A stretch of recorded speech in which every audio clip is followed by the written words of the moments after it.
ለመሆኑ የባዩሽ የስራ ባልደረባ አቶ መስፍንና ሀናን የዲኤንኤ ምርመራ እያደረገችላቸውን ዶክተር እንዴት አገኛት? በማን በኩል ሊያውቅ ቻለ? የሚለውን ይዤላችሁ ነው የመጣሁት። እንደሚታወቀው ዶክተሯን አግኝቷት በዚህን መልኩ እያናገራት ነው ያለው። ሰላም ሰላም! ውድና የተከበራችሁ የዜድ ሀበሻ ቤተሰቦች ለቻናሉ አዲስ ከሆናችሁ ሰብስክራይብ በማድረግ እንደዚሁም ቪዲዮውን በላይክ መጀመር አትርሱ። ኖላዊ ድራማ ቀጣይ ፓርት ይዤላችሁ መጥቻለሁ። እስከ መጨረሻው ድረስ አብራችሁ ለመቆየት ሞክሩ። ቪዲዮውን በመሀል አስገባላችኋለሁ። እንግዲህ ማንም ሳያውቅ ሀና ከአቶ መስፍን ጋር ዲኤንኤ ምርመራ ለማድረግ ተስማምተው ወደ ዶክተሯ በመሄድም የተፈጠረውን ካሁን በፊት በሌላ ልጅ ጋ ምናልባትም ውጤታችን ተቀያይሯል ብለን እናስባለን። ያንን ስለገመትን ነው አሁን ወደ አንቺ ለምርመራ የመጣ ነው በማለት አቶ መስፍንና ሀና ግልጹን ለዶክተሯ ሲነግሯት ነበረ። አቶ መስፍንና ሀና ወደ ዶክተሯ የሄዱት ማንም ሳያውቅ ነው። እንደሚታወቀው እርግብ በጣም ጥርጣሬ ስላደረባት እርግብ ምንም አይነት ጥርጣሬ እንዳያደርባት አቶ መስፍን በቂ የሆነ ተግባር አድርገው ነው ወደ ሀና የመጡት።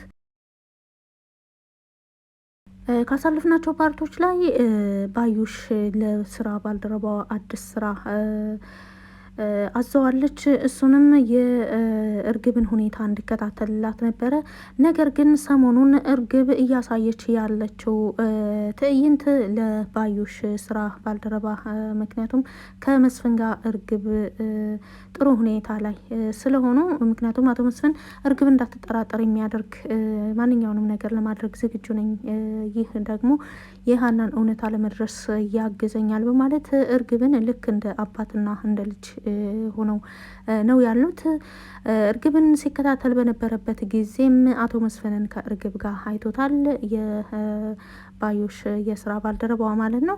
ከዛም በኋላ የአቶ መስፍንን መውጫ መግቢያ ለመከታተል ሞከረ። ከዛም ትንሽ ሳይቆይ አቶ መስፍንን ከሀና ጋር ያያታል። ፎቶ አንስቶ ለባዩሽ ይልክላታል። እንግዲህ ባዩሽ ልጁ የላክላትን ፎቶ ስታይ አቶ መስፍንና ሀና አብረው ነበሩና በወቅቱ ወደ ሐኪም ቤት ወደ ምርመራ ለመሄድ ተቀጣጥረው ተገናኙበት ቦታ ነው እንዳጋጣሚ ያያቸው። ፎቶ አንስቶ ለወይዘሮ ባዩሽ ይልክላታል። ባዩሽም የተላከላትን ፎቶ ስታይ በጣም በመደናገጥ የት እንደሚደርሱ የት እንደሚሄዱ መከታተል አለብህ በማለት አዛው ነበረ። በዚህን መልኩ እንግዲህ አቶ መስፍንና ሀና የሄዱበትን ሐኪም ቤት እንደዚሁም ደግሞ ዶክተሯንም አጠያይቆ ደርሶባት በዚህን መልኩ ሲያናግራት ነበረ። ከአሁን በፊት ልክ የምርመራ ውጤቱን እንደቀየረው ሁሉ በዛን አካሄድ አይደለም አሁን የሄደበት አካሄድ በጣም ያልታሰበ አካሄድ ነው። እንግዲህ ይህ ሁሉ ሲሆን ወይዘሮ ሜላት ምንም አይነት ዜና አልሰማችም። አቶ መስፍንና ሀና ለምርመራ መሄዳቸውን ወይዘሮ ሜላትም በፍጹም አታውቅም። ነገር ግን ባዩሽና የስራ ባልደረባዋ አውቀው ዶክተሯን ለመከታተል ኦልሬዲ ዝግጅት ጨርሰዋል።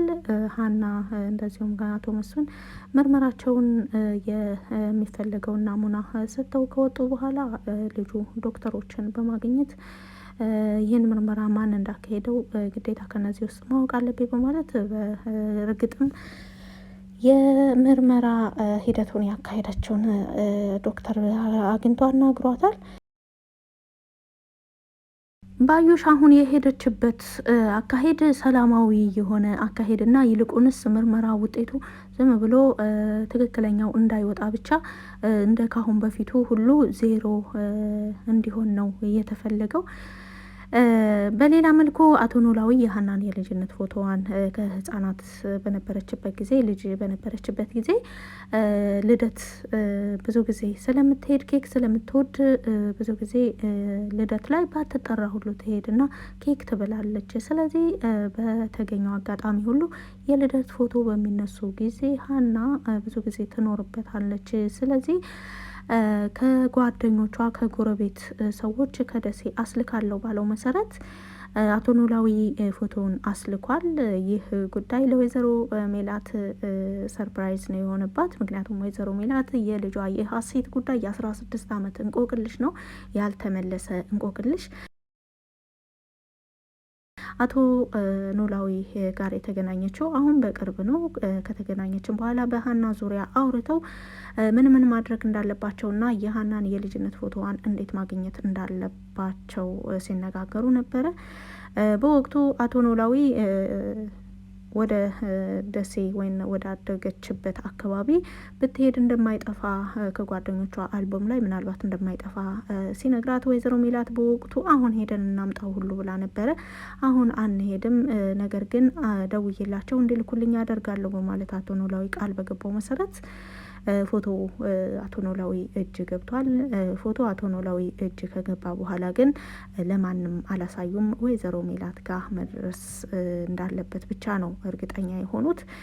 እንደሚታወቀው በሀናና በአቶ ኖላዊ መካከልም ሰሞኑን የተፈጠረው አለመግባባት ተቋጭቶ ሀና እና አባቷ አቶ ኖላዊ ይቅርታ ተባብለው ወደ ቀድሞ ሁኔታቸው ተመልሰዋል። አቶ ኖላዊም ወደ ሀና በዚህን መልኩ በፍቅር ሊመለሱ የቻሉት እርግጥ አቶ ኖላዊ ሀናን ጠልተዋት አያውቁም። ነገር ግን ሌባ ነህ ብላ በተናገረችው እንዴት እኔን ተጠራጥረሽ ወላጆቼ ናቸው ብለሽ ያሰብሻቸውን ሰዎች ትክክለኛ አድርገሽ እኔን እንዴት ተጠራጠርሽኝ? አንተዋወቅም ነበር ወይ? በማለት ብዙ ነገር ተሰምቷቸው ወደ ሀና የመመለሰው ተጨባጭ የሆነ ንጹህና የሚያረጋግጥ ማስረጃ ይዤ ነው ባሉትን መሰረት አቶ ኖላዊ በዘሪሁን እገዛም እንደዚሁም ደግሞ በደሴ ባሉት በጎረቤቶቻቸው በሀና ፎቶ ዙሪያ እነሱም ተባብረዋቸው አቶ ኖላዊ ተጨባጭ ማስረጃ ከእርግብም ሆነ ማንንም ማስፈራርተው ብር እንዳልወሰዱ ማንንም ማስፈራራት እንደማይፈልጉ ማድረግ ቢፈልጉ ደግሞ ምንም እንደዚህ ተደባብቀው ሳይሆን ቀጥታ ማድረግ የፈለጉትን ነገር እንደሚያደርጉ ተናግረው ሀናም ይቅርታ ጠይቃ ኦሬዲ ወደ በፊቱ ሁኔታቸው ተመልሰዋል። ሀና በዚህን ጉዳይ ላይ በጣም ደስተኛ ናት፣ አቶ ኖላዊንም ጨምሮ። ነገር ግን የልጅነት ፎቶዋ አቶ ኖላዊ እጅ መግባቱን አላወቀችም። ምክንያቱም ሀና ይሄንን ካወቀች አሁንም ማስቆሟ ስለማይቀር ማስረጃው ሙሉ ለሙሉ እናት ነኝ ያለችው ሴት ጋር መድረስ አለበት፣ በዚህ ልታግዘኝ ይገባል በማለት ከአቶ ዘሪሁን ጋር አቶ ኖላዊ ሲነጋገሩ ነበረ። አቶ ዘሪሁንም በአቶ ኖላዊ ንግግር ተስማምተው ወደ ተግባር ቀይረውታል። ምክንያቱም ይሄ ፎቶ አሁን ሊሰረቅ ይችላል። ካሁን በፊትም በፍጹም ባላመንኩት መልኩ ነው የሀንዬን ፎቶ ለረዥም አመታት መስቀሉንም ሆነ ፎቶውን ስጠብቀው ኖሬ ነበር። ይገርምሃል፣ ባላሰብኩት መልኩና ባላሰብኳቸው ሰዎች ነው የተነጠቅኩት። ስለዚህ ይህም ስልኬ ላይ ያለ ነገር ወደ አንተ መተላለፍ አለበት በማለት ለአቶ ዘሪሁንም ፎቶውን አስተላልፎለታል። ከዛም በኋላ ቀጥታ ከወይዘሮ ሜላት ጋር ነበረ የተገናኙት።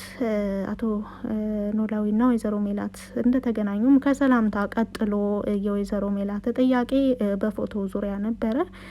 ፎቶውን እንዴት ነው ሊገኝ ይችላል ተስፋ አለ በማለት ወይዘሮ ሜላትን ስትጠይቅ አይገኝም ብለሽ ተጠራጥረሽ ነበር እንዴ በማለት አቶ ኖላዊ ይመልሱላታል። ይህ የአቶ ኖላዊ መልስ ምንድን ነው የሚያሳየው? እንደተገኘ ፎቶው እንደተገኘ ነው የሚያሳየው። ወይዘሮ ሜላት በጣም ደስተኛ ትሆናለች እና የታለ አሳየኛ በማለት ነበረ ወደ አሁኑ የጠየቀችው።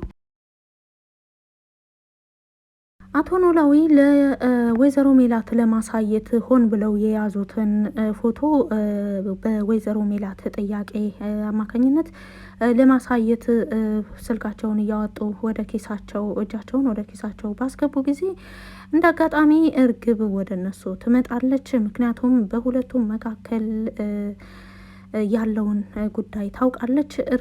እርግጥ በጣም ደስተኛ ናት በቤት ውስጥ። ምክንያቱም ለቀናት ለወራት ያክል ያልተቀበላት አባቷ አቶ መስፍን አሁን ሰሞኑን እያሳያት ያለው ትዕይንት በጣም የሚያስደስት ስለሆነ እማዬ ብቻ ሳትሆን አባዬም በስተመጨረሻ ልጁ እንደሆንኩ አምኗል በማለት ይሁን እንጂ ወይዘሮ ሜላትም አመነቻት አቶ መስፍን።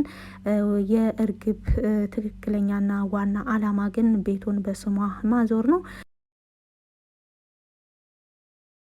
አባቴ ወይን አቶ መስፍን በእኔ ልጅነት ካመነ ስሙን ቤቱን ደግሞ በእኔ ስም ማዞር ብዙም ጊዜ የሚፈጅባቸው አይመስለኝም፣ በቅርብ ያደርጉልኛል የሚል ግምት ቢኖራትም በአቶ ኖላዊና በወይዘሮ ሜላት መካከል ያለው ግንኙነት ግን በፍጹም መቋረጥ አለበት ብላ ስለምታስብ በመካከላቸው ገብታ የንግግራቸውን ለማቋረጥ ሞክራ ነበረ። ነገር ግን ፈጽሞ አልተሳካላትም።